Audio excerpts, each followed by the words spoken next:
Hi guys, welcome to the Hiya. MMA UK BJJ show. So obviously my Stoon boy as always. So today joined by Lucy Wynne.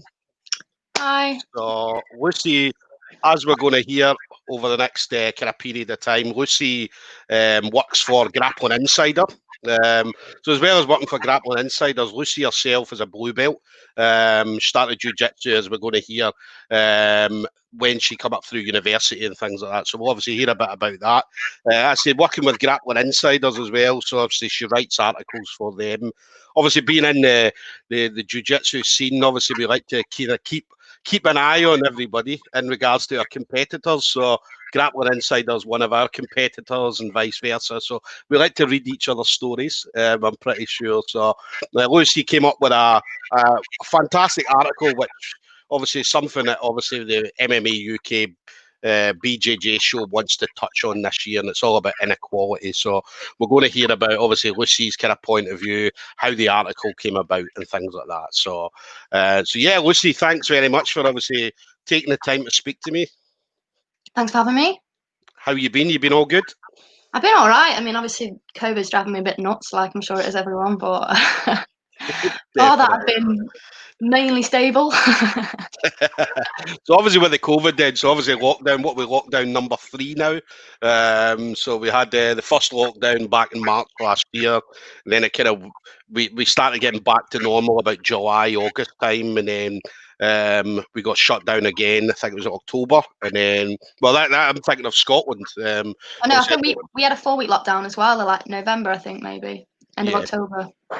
And then obviously we're in this lockdown now as well. So I mean, this lockdown, I mean, they're talking about what they started off 2 weeks, and then it went from 2 weeks to 4 weeks, and then we're now, I believe, the middle of February, so we're 6 weeks now. So, so it doesn't sound like it's going to end at any time soon. No, I'm really not sure what to do in terms of like rolling and stuff, because obviously my gym's completely closed, so I'm just trying to alternate exercises and things to keep me going whilst the gyms are shut. But obviously it's not the same, is it? Nah. I mean, that's when they were talking about Zoom calls and stuff like that, and saying, yeah, we'll do like solo drills via Zoom calls. And I'm just, for me, I'm thinking, nah, you need. I mean, jiu-jitsu is about that combat. I mean, you need a partner. I mean, there's nothing better than going in and getting to strangle each other for an hour or 2 hours every day. So I'd say it's a strange one doing solo drills in the living room. So it's not saying drilling without a person, is it? No. And then what about before, obviously, lockdown? I mean, how was your training going before that? Oh, I was living at the time. I was living in Manchester, so I probably screwed myself over even more because I think they were the first to get tier 3 when they shut all the gyms. But at first, it was going well. Yeah, I'd finished uni and then I moved to Manchester. So I started at a new gym when I moved to Manchester. Coach team was great. I was training like 4 or 5 times a week, I think.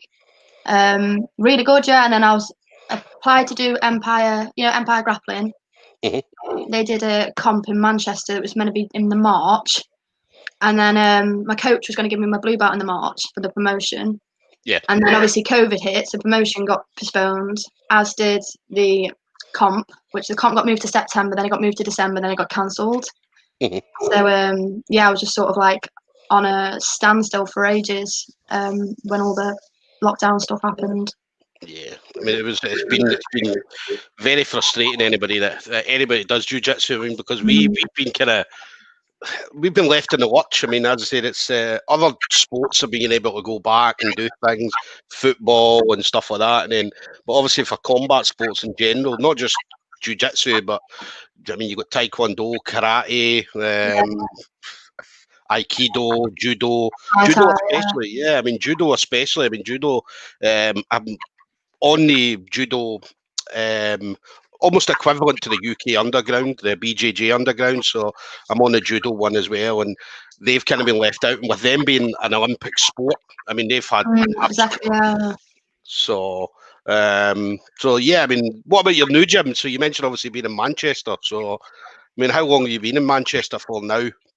Well, I've moved back now to Southampton. I've been dotting all around the place. Right. Okay. Yeah. So I lived in Manchester for about just over a year. Obviously, trained there for about a year, and then I moved back to Southampton. I moved back to my OG gym.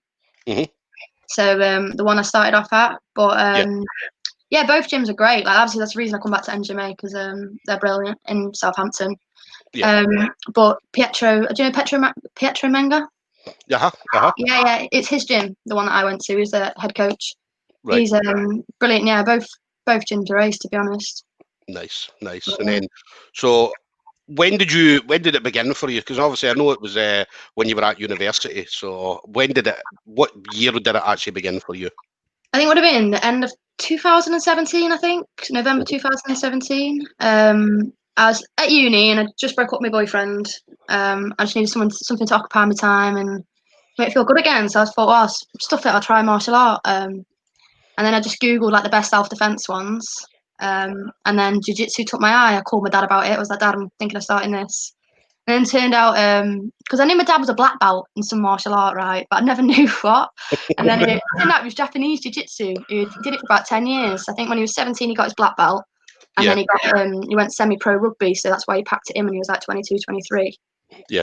So he was like, jiu-jitsu, go for it. Like, he was like, it's brilliant. He was like, then he told me about the Gracies. He was like, you need to start doing your research. Like, have a look at it and you'll enjoy it. So I was like, you know what? Stuff it. I'll go to a class. And then I just walked in. Obviously, everyone looked at me like, what's she doing here? And then didn't understand anything. But the fact that I didn't understand anything made me want to go again. Yeah. Because I was like, I will get this eventually. Obviously, it did take a few months, but I loved it. Like, just fell in love with it when I started it all. Yeah. So your dad, it's funny that your dad obviously doing Japanese jiu-jitsu. So yeah, must have in my blood. Yeah, and you never knew then. You never knew your dad. Well, you knew he was a black belt in something, but you never knew it was obviously jiu-jitsu. Yeah. I knew he had nunchucks and stuff. I just didn't know what sport it was. And then what about now? I mean, obviously because obviously you've been training for a few years now, so do you ever get the chance to maybe roll with your dad or do things with your dad? Oh, no, like, my dad, he's massive. He's like 6'4", 18 stone. And like, we'll say we'll go out drinking or whatever. He always ends up like trying to put me in a wrist lock or something stupid. I'm like, stop it! Like, people think you're beating me up. I'm at half your size. Get off me. Oh, maybe one day, definitely. I'd say get your dad in a guillotine or something, and then that'll be. He'll have a heart attack. He's too old now.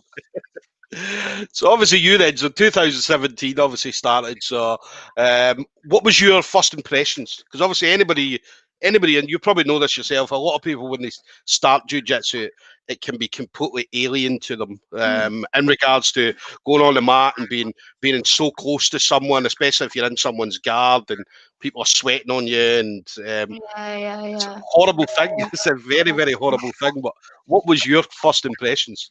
Well, I think with the whole like person-to-person thing, I think a lot of people struggle with that. But because I'd sort of got the idea of what it was before I went in, because I watched a few videos and stuff, I knew it was very hands-on and very touchy. So it didn't really bother me that much, that side of stuff. It was more like starting it and going into the gym, like having never done a martial art before, not knowing anyone at the gym. Like, that was nerve-wracking because you go in and it's like anything, isn't it? Like going to a new job, any sort of environment where you don't know what you're doing, you don't know the people, you're going to be nervous.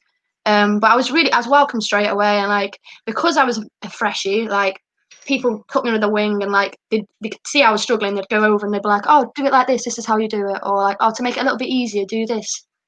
And then I just thought, you know what, everyone's so nice, and that's what kept me going as well. Because I just thought, yeah, I don't get it, but eventually I'm gonna get it. And then you see how good people are, and it's like, oh, I want to be like that one day. Yeah. Do you know what I mean? It's addictive, isn't it?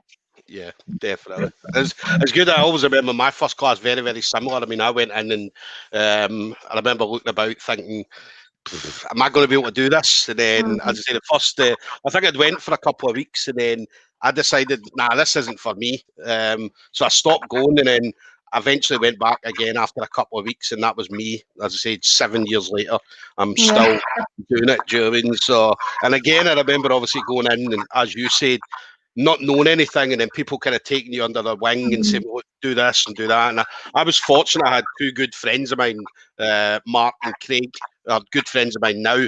They basically said, look, just you go at your pace. Don't go at our pace, because they two, one was a kind of 4-tab white belt, one was a blue belt. And they said, look, don't go at our pace, because our pace is very, very different from what your pace is going to be. So just take your time, make sure you get everything. And yeah, I'd say 7 years later, I'm the person that's doing that now as well. So I've been doing that. So so it's good that you've got people. I mean, especially if it's a good gym. But I think as well, like one of the most nerve-wracking things as well is when they teach you to go roll. It's like, I don't know anything. I don't know where to start with this. Do you know what I mean? Yeah.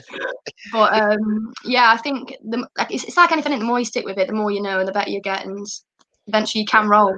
Like I think it is a good way. I think there's a lot of argument around that as well, whether they should let fresh people roll straight away or not. And I think they should. Yeah. I think it's a good way to learn. Definitely. I mean, definitely rolling. I mean, I always say, like, for a new white belt coming in, always roll with a higher belt. Yeah. Because a higher belt's going to teach you. They're going to teach you. They're going to go a little bit slower. They're not going to be full on. Well, there will be some higher belts like that, but the majority are going to be. Listen, we'll let you do what you want to do. Respect, isn't it, as well? I mean, especially if you're rolling with someone who's of a lesser belt than you, a lesser rank or something, it gives you the chance as well to maybe work on your technique or work on things that you want to try, as opposed to rolling with somebody that's maybe the same rank or a higher rank than you. I think it also helps you to teach as well, because I feel like you learn more from teaching, but it's harder to teach someone than it is to obviously just do it. Yeah. So, listen, I know where you're coming from there. So, and then what about competing for you? I mean, have you mentioned obviously about Empire Grappling. So what kind of things have you done competition wise? Well, I've done an intercomp. I've applied for a few, but then it's just like where I was a white belt prior. Obviously, there's not a lot of women in the sport as it is. Yeah. And white belt women as well that want to compete. So I'd get there and there'd be no matches. Yeah. I was just sort of waiting until I was a coloured belt so I could compete, and then obviously COVID. So you will get competing at some point. You definitely will get competing at some point. So, yeah. I think it's nice. Yeah, go on. No, I was going to say, well, hopefully once we're back up and running, the competitions, you know yourself, they'll just open up. Yeah. That's the thing about competitions. I mean, you're going to have maybe a competition where there was only maybe 200 people going to it. There's going to be like 1,000 people all turning up because nobody's competed for a year. So everybody's going to be excited. Yeah, so you're going to be in a division where there's about 40 people in the division all ready to kill each other. So yeah. Well, that's the thing with competitions, isn't it? I think that's why I like going to different gyms as well, because you get to test your own skill against someone else who's been taught by someone else as well. You get to see where you're really at. Do you know what I mean? Yeah. And then obviously your blue belt as well. I mean, that blue belt came along. So what was your feeling like when you got the blue belt then? Well, obviously my coach sort of ruined it for me because he said before the COVID thing, when he did the promotion day, he was like, "Oh, what have you put yourself down for as Empire?" And I said, "Well, white belt." And he was like, "Well, why have you done that?" So what do you mean? He goes, "Oh, you're going to get your blue belt, aren't you?" And I was like, "Oh, thanks for ruining the surprise." So yeah, the surprise was sort of ruined for me when I was going to get my blue belt. But I didn't get it till August because obviously COVID and gym and training and all that sort of stuff.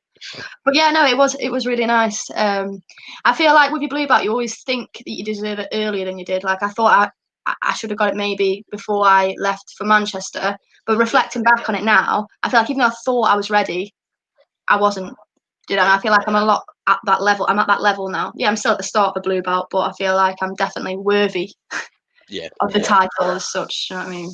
Yeah, no, definitely. I mean, blue belt's a big one as well. I mean, blue belt. It's that's where the proper learning begins at blue belt. Because obviously your white belt, you're just kind of grasping the movements and stuff like that. Yeah. So but blue belt is where you start putting it all together. And so it's a big. I mean, we talk about, I don't know, the percentages change all the time, but it's about 30% of white belts. Only 30% become blue belts. So you're in a kind of elite group of people. So yeah, I mean, it's definitely blue belt. What was your feeling then? So obviously you mentioned there about you kind of thought you were expecting to get it maybe a little bit earlier than you did. So what was your feeling when you actually, your coach kind of gave it away and said, well, you're going to be a blue belt? So how did you feel in your head at that point? It was just nice because at the gym in Manchester as well, there's a lot of really, really good fighters, like all-round fighters, not just jiu-jitsu fighters as well.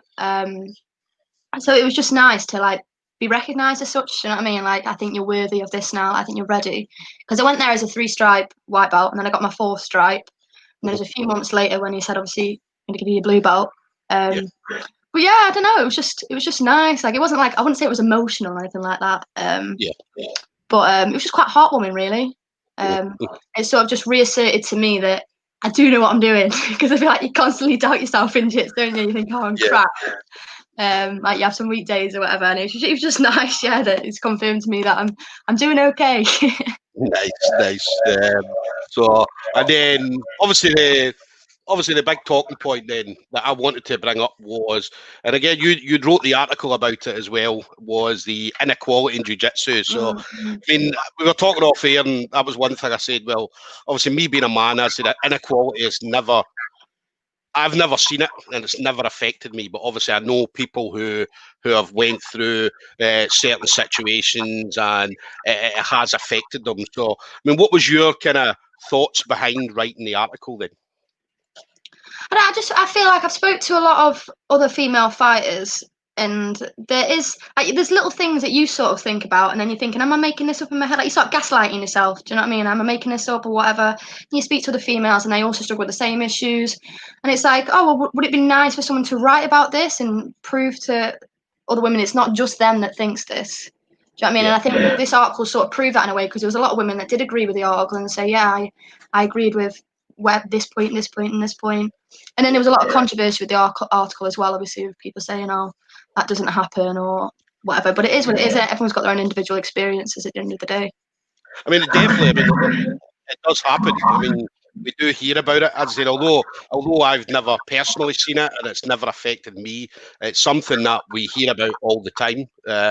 Whether that be, as you mentioned, I mean, you've got things like you're talking about mat bullies. So, again, obviously, anybody who doesn't know what a mat bully is, a mat bully is basically a bigger person who will roll regardless of, well, if you're a small person, whether it be a male or a female, and what they'll do is they'll roll with you like they're rolling with someone who's the same size as them, and basically for that 5 or 6 minute roll, it's an absolutely horrible roll for the smaller person, or the male or the female, because all they're doing is they're basically getting smashed for 5 or 6 minutes. There's no learning involved, and it's just, and again, I always look at it as it's an ego thing. 100%, 110%. Because obviously, and again, I've seen that. I have seen that where the mat bullies come on, regardless male or female. Do you know what I mean? Me, I'm 100 kilos. And when I'll roll with people, I'll change the way I roll. I won't give you an easy round. I'm not going to give you an easy round, but I'll adapt how I'm going to roll with. But you use more technical over strength. Do you know what I mean? Yeah. You don't need to use strength that much. Yeah. So the mat bully, and again, a lot of people, I mean, especially a mat bullies, sometimes it can be picked up on very quickly in gyms, where if a mat bully, or somebody that's doing things like that, the coach will maybe see it, and then the coach will have words, or somebody else in the gym, whether it be like if it was me or an experienced belt or whatever, would then have words with the person.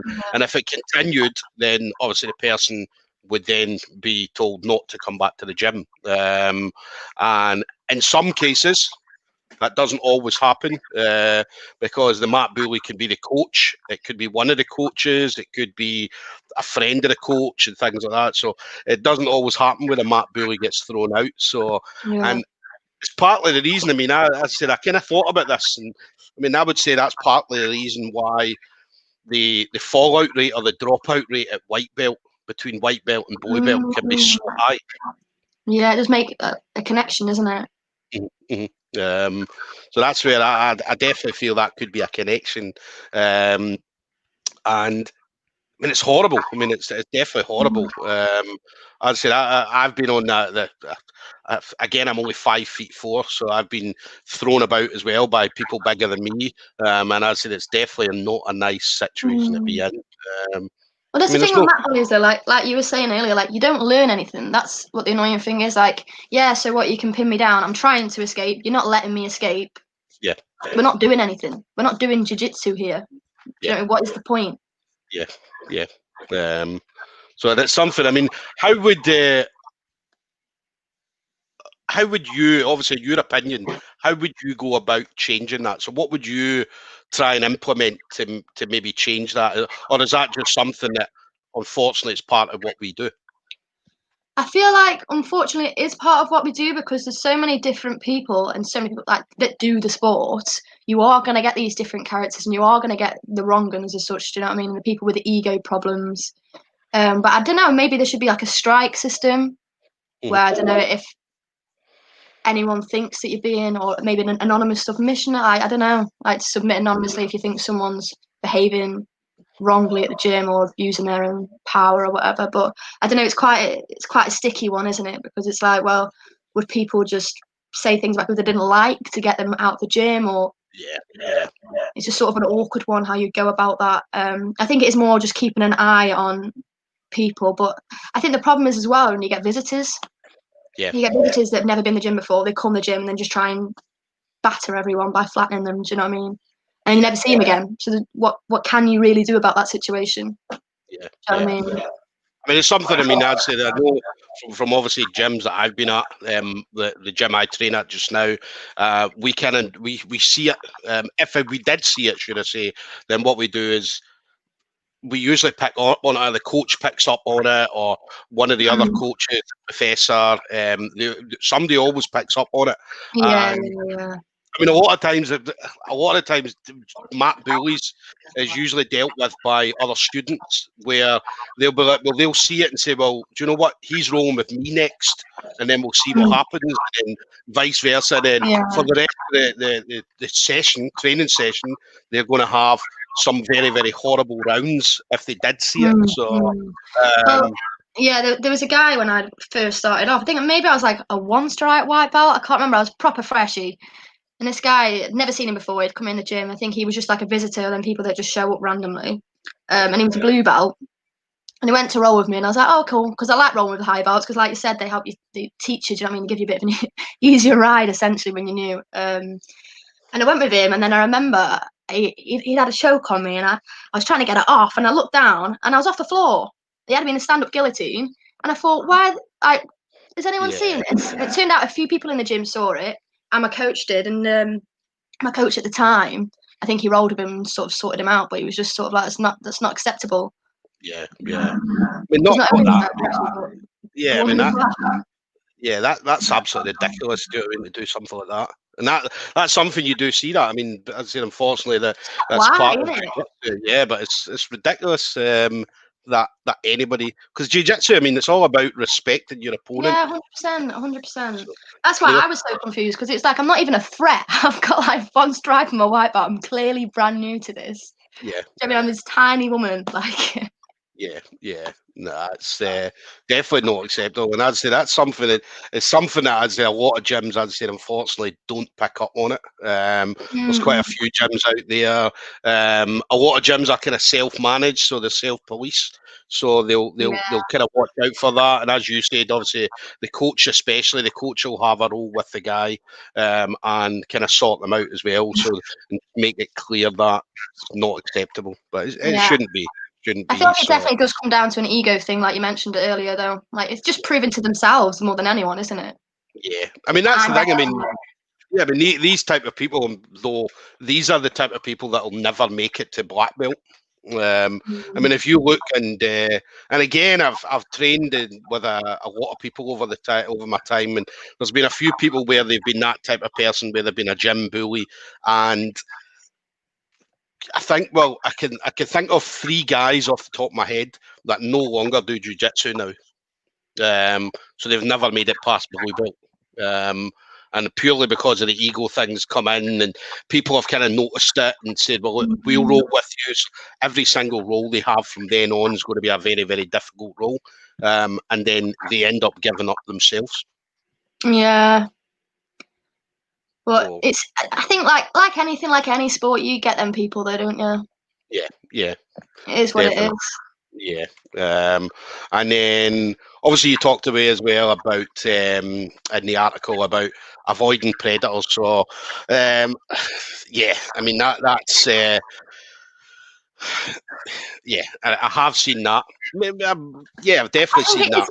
I think it is more online as such though, but obviously if they're from your gym or someone that you know from online and they come into your gym, it's just sort of like a do you know what I mean? If it wasn't mutual, don't instigate it, do you know what I mean? So at the end of the day, people go to the gym to train, not to find any sort of romantic connection. I mean, some people might, but I'm pretty sure that isn't the main motivation towards actually going to the gym. Yeah. And again, that kind of thing as well. It puts women off from coming into jiu-jitsu because I'd say there's a lot of kind of women's groups out there now. I mean, one of the big ones is Roll the Same that I kind of know about, and what they do is they're a group of females that have all come together from all over the UK, all the way from white belt right up to black belts. And what they do is they share their experiences, and they share it amongst themselves as well as sharing it with everybody else. And so, yeah, I mean, gym predators. And again, as Lucy said, it could be someone that's come into the gym. It could be someone in the gym where they're kind of making advances towards whether it be a female or a male, because again, it can happen both ways. It tends not to happen female to male because at the end of the day, everybody is there to do jiu-jitsu.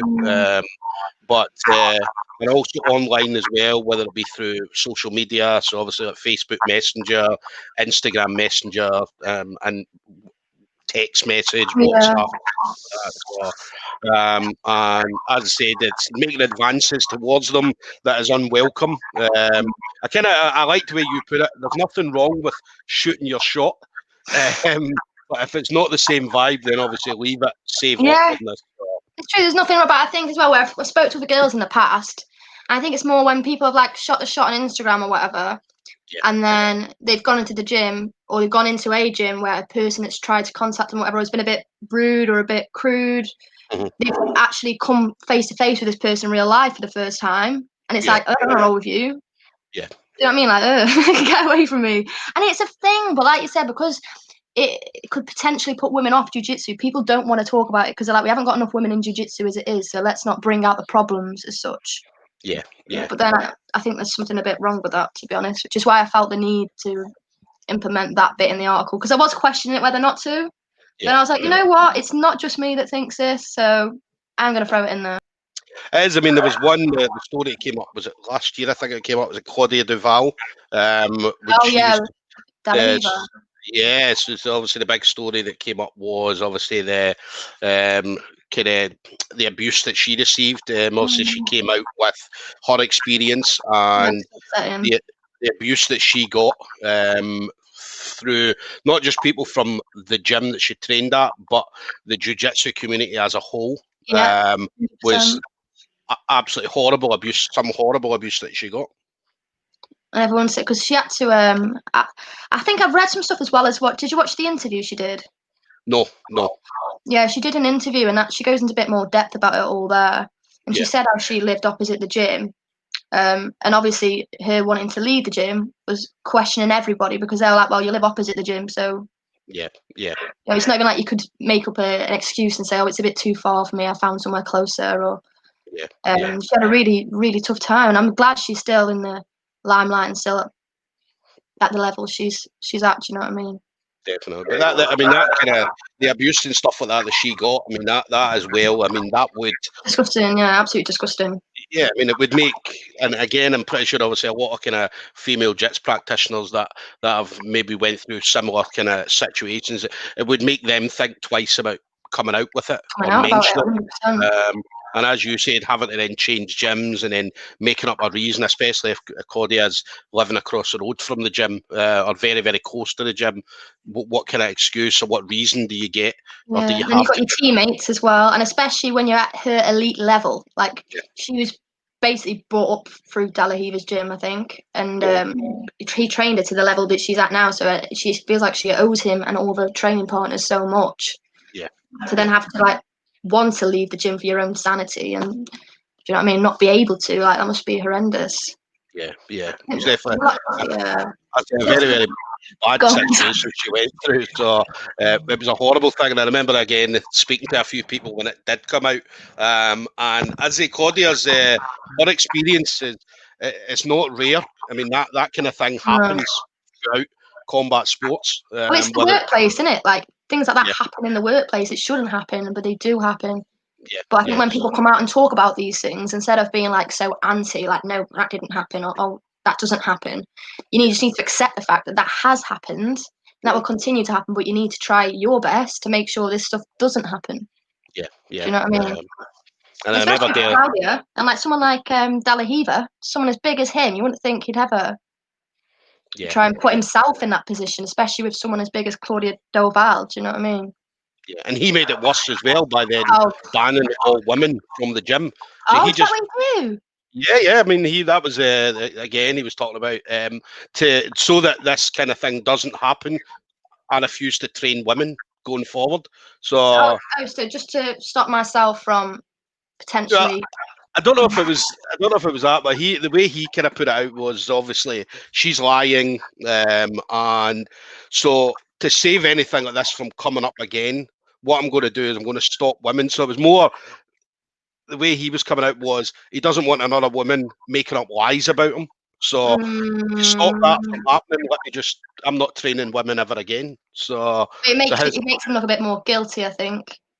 Yeah. So, because obviously the people are looking and saying, well, why? Do you know what I mean? Why are you not going to train women? And then you had the guy, the guy in Canada. I can't remember his name now. Faris was talking about. Faraz was talking about not rolling with women. He doesn't roll with women at all. Because let me see if I can find them again. But he was talking about not rolling with women, but he was saying it from more of a religious point of view. So, right, okay. Him being a Muslim, a respect thing as well, isn't it? Yeah. Yeah. But again, what happened was it was the way that he said it. It was the way that he said it that people picked up. I don't know if they picked it up wrong or you know what I mean, but it sounded from what he was saying that he doesn't roll with women because he doesn't trust himself. But then he kind of said something along the lines he doesn't roll with pretty women, but he doesn't mind rolling with not pretty women because you can't really do that, can you? So, and that's the way people kind of picked it up. Faris Sahabi. But yeah, I mean, again, I just feel like if you really feel that way, you don't have to tell people that. Yeah. Just do it. If you don't want to roll with women, don't roll with women. You don't have to tell people your reasons for not wanting to roll with women. Yeah. He just made a very, very simple question, and it blew up all over jiu-jitsu. Everybody kind of picked up on it, and so awkward. It's because jiu-jitsu is such a tight sport, isn't it? Like, you can't get any closer to another human being, so you've got to have trust in your training partners that they are there to do the same thing as you. Going to fight, that's it. Yeah, no more to it. Definitely. And then you talk about pay inequality as well. Now, I know that's one thing. The UK BJJ started doing these big £20,000 competitions. They did the first one in Scotland. I believe they did the second one, I believe, was in Cardiff. And then obviously the third one was cancelled because of obviously the obvious coronavirus. So what they did was it was a £20,000 pot. And what they did was they paid the women exactly the same as they paid the men. So the pay was exactly the same. There was no differences, which was, again, fantastic because, again, a lot of competitions, not just jiu-jitsu, but other sports don't pay women the same as men. No, I know, because there's less women in the sport. So, and again, what would be your kind of thoughts behind that then? How would you make the change for the organizer to then pay everybody equally? As you said, with there not being as much women in the sport, how would you go about making it the same for everybody?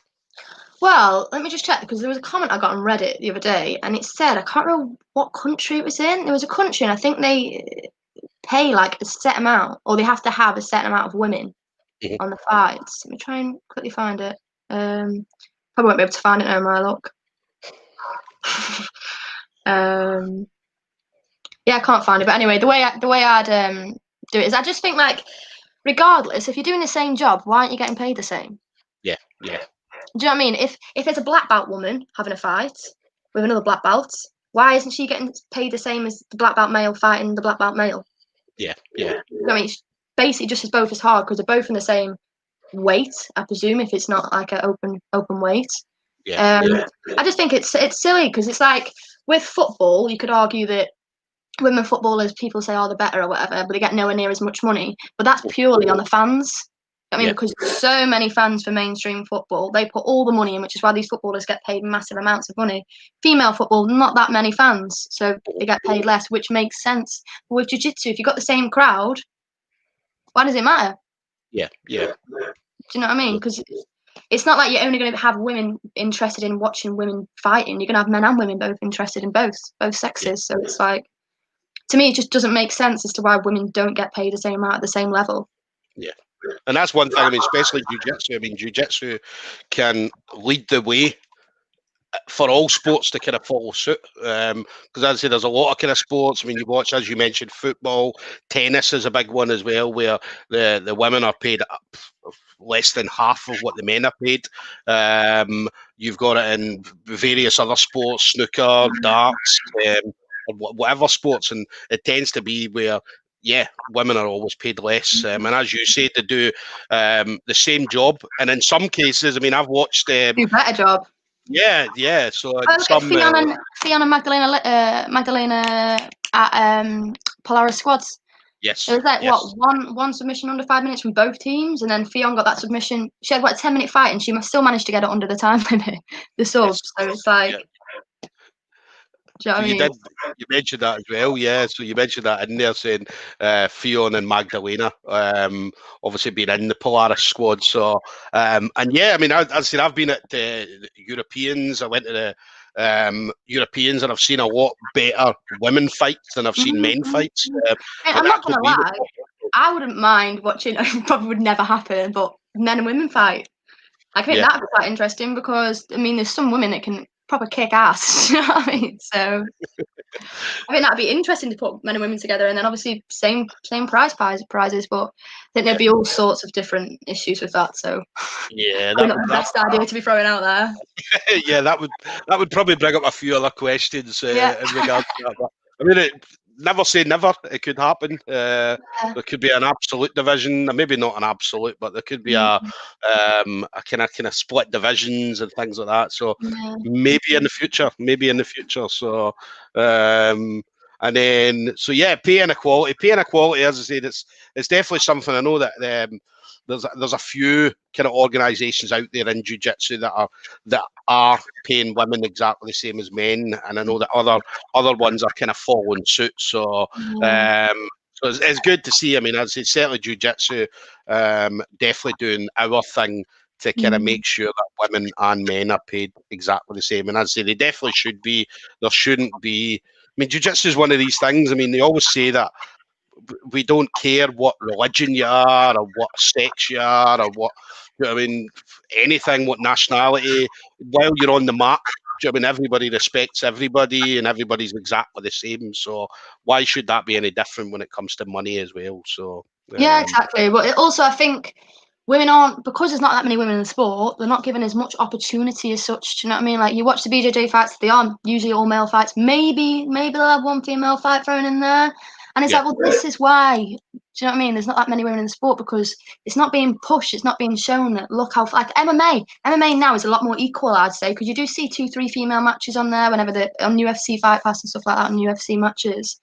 Yeah, and it's just like that encourages females. Like, as you can see women on UFC Fight Pass, they think, wow, I can do that. Yeah. And it's exactly the same in these jiu-jitsu fights. Like, you're just watching men all the time, and then if you see like Fionn, people like her, do you know what I mean? You watch them roll, you're like, wow, she's amazing. Like, oh, there's all the women out there that do it and are really good at it and show you where you could potentially be. But that's the thing as well. I mean, I remember before Ronda Rousey kind of came about, and I remember when she first came out, I remember they asked Dana White about getting women in there, and Dana White said, "Never happen. It will never happen. There will never be women fighters in the UFC." And then obviously the rise of Ronda you were Dana White. but the rise of Ronda Rousey, and that all kind of changed. And there was also one as well. There was a fighter called Notorious Nick Newell a few years ago. He still fights, in fact, but this kid's got one arm. He's had one arm since he was a kid. I think his arm is just I think I know a few grapplers who've got that issue. But he was the same. He was kind of coming up and he was undefeated. I think he'd 7 or 8-0. And he was a grappler, jiu-jitsu guy. And I remember Dana White saying, never have anybody that's had a limb amputated on the UFC. And this kid got to fight on one of the shows that they put on. One of these kind of fight shows, almost similar to the Ultimate Fighter, but it was the one with Matt Serra and Dana White, and this kid fought on it, so he did get a fight in the UFC. Had he have won, he would have got a full contract for the UFC, but again, it was Dana White saying a few years ago that would never happen, and then women got in the UFC. Obviously, people with amputees getting in the UFC and things like that. So I think it's all about showing that it's possible, though. Like, I think it's nice to be able to give those sort of people opportunities as well. Because if they are good, then why not? You know what I mean? They're showing other people that also have these like difficulties and struggle to get by day-to-day life that, you know what, actually it's not that big of an issue. Like, look at me. Do you know what I mean? Which I think is really inspiring. And then you talk about practical clothing as well. So obviously jiu-jitsu clothing. I mean, is there not? And again, that's something that I've never looked for, but is there not a clothing company that's specifically designed just for women? What do you mean, jiu-jitsu or? Well, just as in like sports clothing. So you mentioned obviously not really, like you've got like Victoria's Secret, they have like their sportswear collections, but they're not good. They're all fashionable sportswear. So it's like, yeah, it looks pretty. It's gonna cost me 50 quid for a sports bra, but my boobs are still gonna bounce around everywhere. Do you know what I mean? So it's like it's just not really like for jits, you need everything just to be flat. So it's like finding practical clothing that you can use and is actually good is difficult to find. But I also did another article a while back about being a woman, and I mentioned about hair, like having your hair and all sorts of stuff on there. Just sort of stuff like that, like finding practical clothing, and like just like the minor nigs of being a woman in BJJ. Basically, it's quite a satire article, but I don't think many people got the joke. I'm surprised as well. I mean, the more and more women are coming into sports, I'm surprised. Like maybe like companies out there like Tatami or Scramble, Shoyero or whoever would not do a specific women's range of like, because obviously rash guards. I know they do women's rash guards, women's knees. I think they do sports bras and stuff, but they just look like your average sports bra, like not anything that like a high impact sports bra, which is what you really need for jiu-jitsu. Yeah. Do you know what I mean? High impact sports, because you don't want your stuff moving around. Like, you just want to be able to just do what you want to do. Do you know what I mean? And not worry about maybe your boob popping out your sports bra when you're in your gi. But no, definitely. So listen, if Tatami or Scramble or anything like that are watching, then that's definitely a line that they could definitely go down. Definitely high impact sports. Yes, and then you also did an article talking about women and who they are. So again, just talking about women who are the organisation Women Who Fight. So how again did that come about? Well, I've been seeing them a lot over social media recently, and I wasn't really sure exactly what they did. So I just thought, you know what, I'll reach out to them and just see if they'll be up for a little interview, because what they did looked good. Like, they were all about supporting women and empowering other women, bringing women up in the sport and in martial arts in general, all over the world. So I just thought it'd be interesting to know a little bit more about them and about what they do and why they do it. I just interviewed them, and they were great. Give some great answers as to why they do what they do. Yeah. See, that's Ronda Rousey in the UFC there. Yeah. So, and that About was breaking. Ronda. Yeah, that was her when you've got it there, just saying that was her first ever UFC match. So, and so obviously the women who fight then. So what's their kind of situation then? So what is it they do for women? So just so obviously the people know that have not read the article. So what is it their organisation does? Well, they just sort of get in touch with female fighters and just talk about their side and their experiences and what they did, why they started, any issues they've had to overcome, and just about getting equality in the sport, really, for both men and women. For us to be the same, pay equality and stuff like that. Definitely. And it's quite good. I mean, as I said, when I was reading it, and again, it goes into obviously a lot of detail, as you mentioned, about representation and stuff like that in the martial arts community. And does, and again, this is, again, not something that I've ever had to use, but is there anything in place, like maybe apps or websites that are specifically for women that women can go to maybe find a gym, like a local gym if they're anywhere in the world that is a little bit more friendly, or ones to stay away from, gyms to stay away from, and things like that? No, see, that's quite a good idea, but no, there's nothing like that really. Like with me, I noticed just the lack of females in the jiu-jitsu gym in general. Do you know what I mean? I think most of the time it was me, maybe another girl, or maybe two other girls if I was lucky. Yeah. But no, there's not really an app. I mean, obviously you get places that do female-only classes. If you were to Google BJJ female-only classes, I'm sure some gyms would come up where you'd be able to train at. But no, there's not anything in particular that would like pinpoint good places for a female really to train. It's definitely something, because I know that there is apps where well, that I'm aware of anyway. Yeah, but what I was going to say, there is apps that, like, you can download an app to find a gym, a friendly gym, but not just friendly specifically for women, but friendly in general. Globetrotters and stuff like that do a lot of, they've got their own Facebook page where you can go on and get a friendly gym.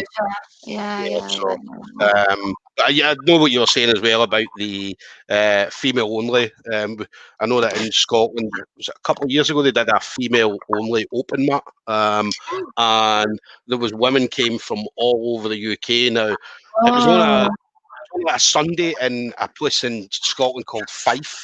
Fife's like in the middle of nowhere, and there must have been about 30 or 40 women turned up for this from all over the UK. And it was amazing to see, because obviously, as I said, for me going to a gym, the most women I'll see in a gym at any one time is maybe 2 or 3. And I actually see the pictures that they put up where there was 30 or 40 different women from all over the UK, different belts, again, from white belt to black belt. I think they had about 4 or 5 black belts on the mat at the one time as well, which was unheard of. Definitely. So, yeah. I don't think I've met a female black belt yet. I've met a female brown belt, but not a female black belt. Yeah. I mean, there's quite a few. I know of some, but I've never met. Yeah. But it's definitely inspiring. I mean, we've got in Scotland now, I could be wrong, I think we've got 2 or 3 now, female black belts. One of them, Arizona Mercedes, who, again, very, very inspiring, as in her story about how she got into jiu-jitsu and her journey, and she's been on is absolutely phenomenal journey. So, and she's such a cool, laid-back person as well. So a lot of black belts you meet are all kind of crazy Brazilian black belts, but no, she's just a laid-back Scottish female black belt that can kick your ass. Do you know what I mean? So kick anyone's ass, kick anybody's ass. So, but yeah, definitely good to have people like that, females like that other females up to. So, I think female-owned classes are good as well, because you don't know people's reasonings for starting jiu-jitsu. Do you know what I mean? Like, say someone had been abused, or they've been in a domestic, they might not feel comfortable getting that close with a man. So for them to have the option of having a female-only class, will probably help to ease them into the mixed classes a bit better. Yeah, no, definitely. I think people forget about things like that, don't they? Because I mean, you hear men saying, "Oh, why is there only female classes? Like, if everyone wants equality, there shouldn't be this, there shouldn't be this." It's like, just think a little bit deeper as to why maybe a female would want to attend an only female class. Like, for me, I'd go for one if there was one there, but I wouldn't go out of my way to find an only females class. Do you know what I mean? Because I'm used to training with mixed men and women. But yeah, I think it's a great option that they do have that at some gyms. Yeah. And that's something as well. I mean, you look at the UK jiu-jitsu underground, and the underground is it could be a good thing sometimes. It could be a very, very bad thing other times. So because obviously you go on, and especially if there's an issue with, because obviously you've seen posts going up female inequality and guys jump all over it, giving it all sorts of abuse. Reddit's the same. Yeah, Reddit's exactly the same. So, but it's just a lot of people, uneducated people that don't know what they're talking about, going on and just running their mouth. Facebook gangsters or keyboard warriors just jumping on and just talking shit, man, as they normally do on the underground pages. So, I mean, how would you go about trying to change any of that? I mean, is that something, again, unfortunately, you just got people out there that's like that? Well, I think, because I did journalism at uni, you see, so I've got a degree in journalism. So for me, it's always been that way. Like, I've been writing since I was 16. Like, you're always going to have them people that think they know more than you, or think that you're wrong and your opinion's wrong, and that's fine. Like, you think my opinion's wrong, okay. But then I've got how many people that think I'm right or agree with me that aren't commenting, aren't saying anything, but they do. So it's like, it sort of comes with it. You get angel and devils both sides and anything, don't you? At the end of the day, you just gotta forget about the haters. Definitely. As the haters are always going to be there. They're always going to be there. I'd say that, especially that underground, the UK underground. It's been like that for years. I mean, obviously you've been in jiu-jitsu since 2017. I've been so I've been there 2014, and that UK underground's been exactly the same. And it's been like that probably before I came on as well. So again, if people know what the underground's like, then it says more about people than it says about you, I think. Yeah, I mean, the underground, I know they try and kind of police it and they try and monitor it, and anybody who goes a bit overboard, they then get removed from the group and things like that. And the jiu-jitsu community is such a small community as well. This is the thing, like, it's such a small community. Like, everyone truly knows everyone. Literally, like, the amount of people I've spoke to, obviously I've been darting up and down the country, like living in Southampton, living in Manchester, Stoke. Like, I speak to different people, and they know my coach is from Southampton, and it's like, Southampton's a small place. Like, for you to know my coach, and you're in Manchester or you're in Stoke, like, it's a bit wild.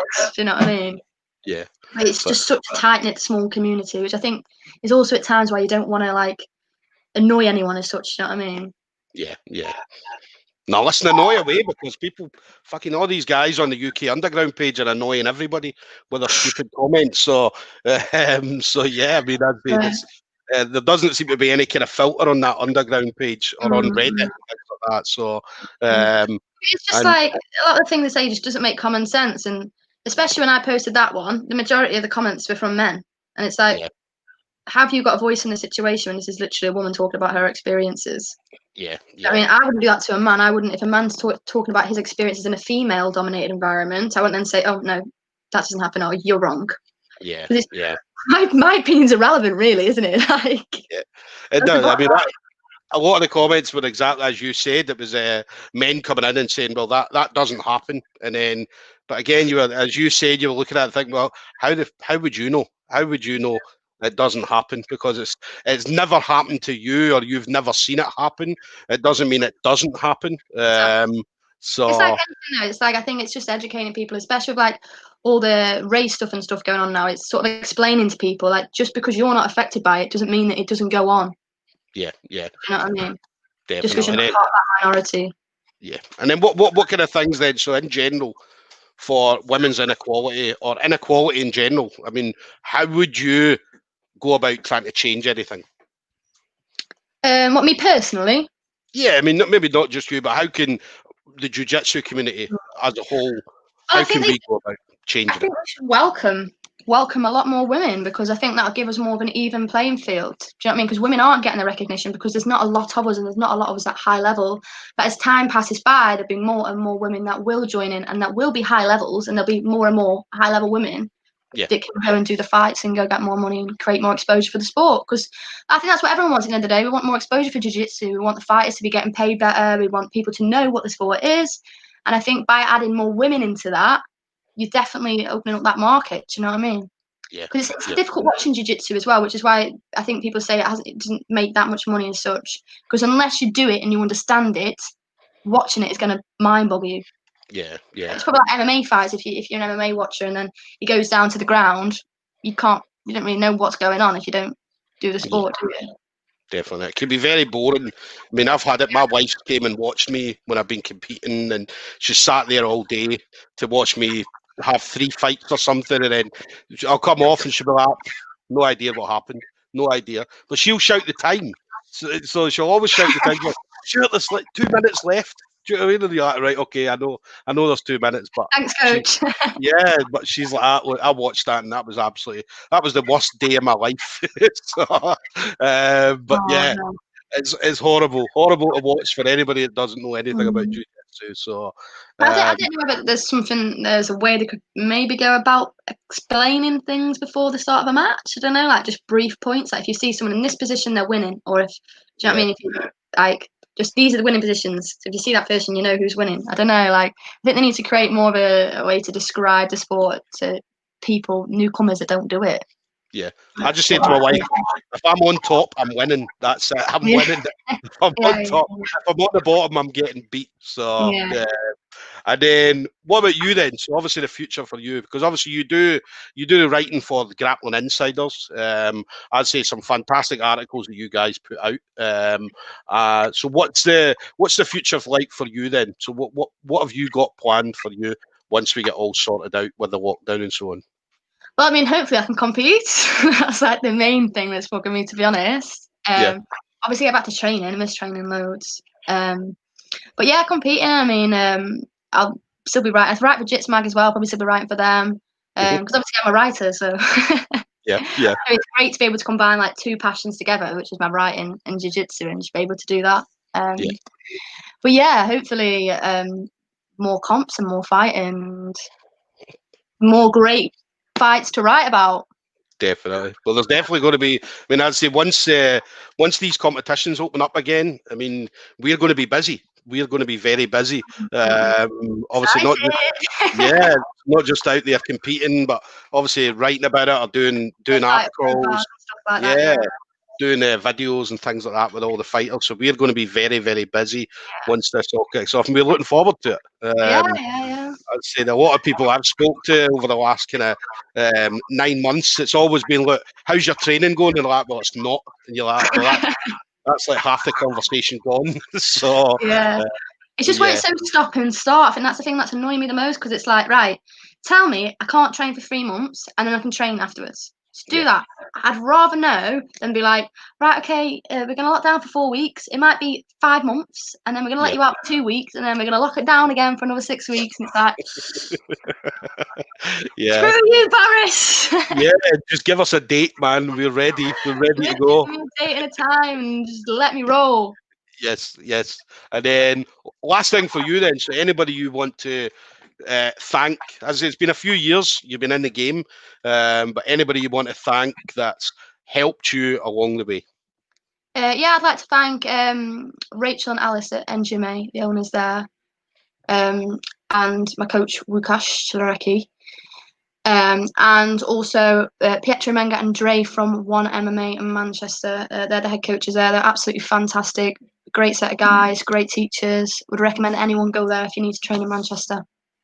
Dre, is that Dre Dean? It's not Dean's, is it? Yeah. It's Pietro's cousin. Yeah, I know Dre. I fought Dre in a competition back in 2015. Yeah, Dre's a great guy. They're both great. Yeah. He's quite young as well. He's only Dre's only 22, 20. You're older than me, so like 23.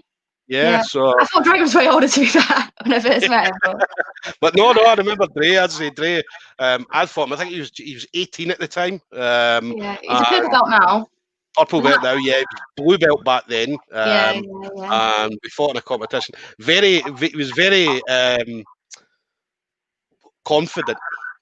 When he came in.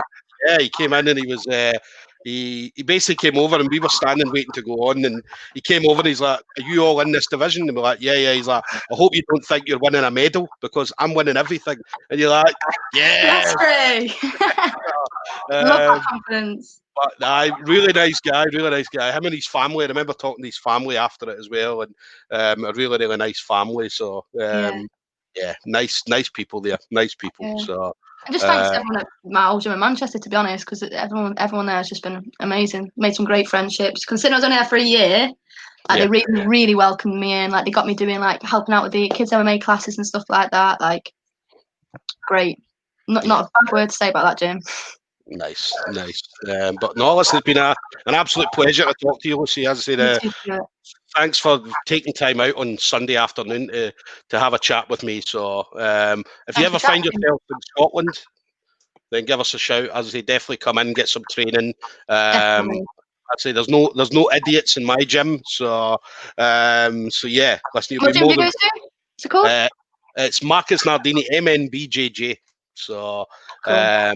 So it's, I mean, most of the gyms, all of the gyms in Glasgow are absolutely fine. So, but if you ever find yourself anywhere in Scotland, just let me know. And I said, I'll point you in the right direction of a good gym to train at. So, likewise with you in Southampton. Nice one. All right. Well, let's see. Thank you again, and take it easy. Take care. Take care, mate.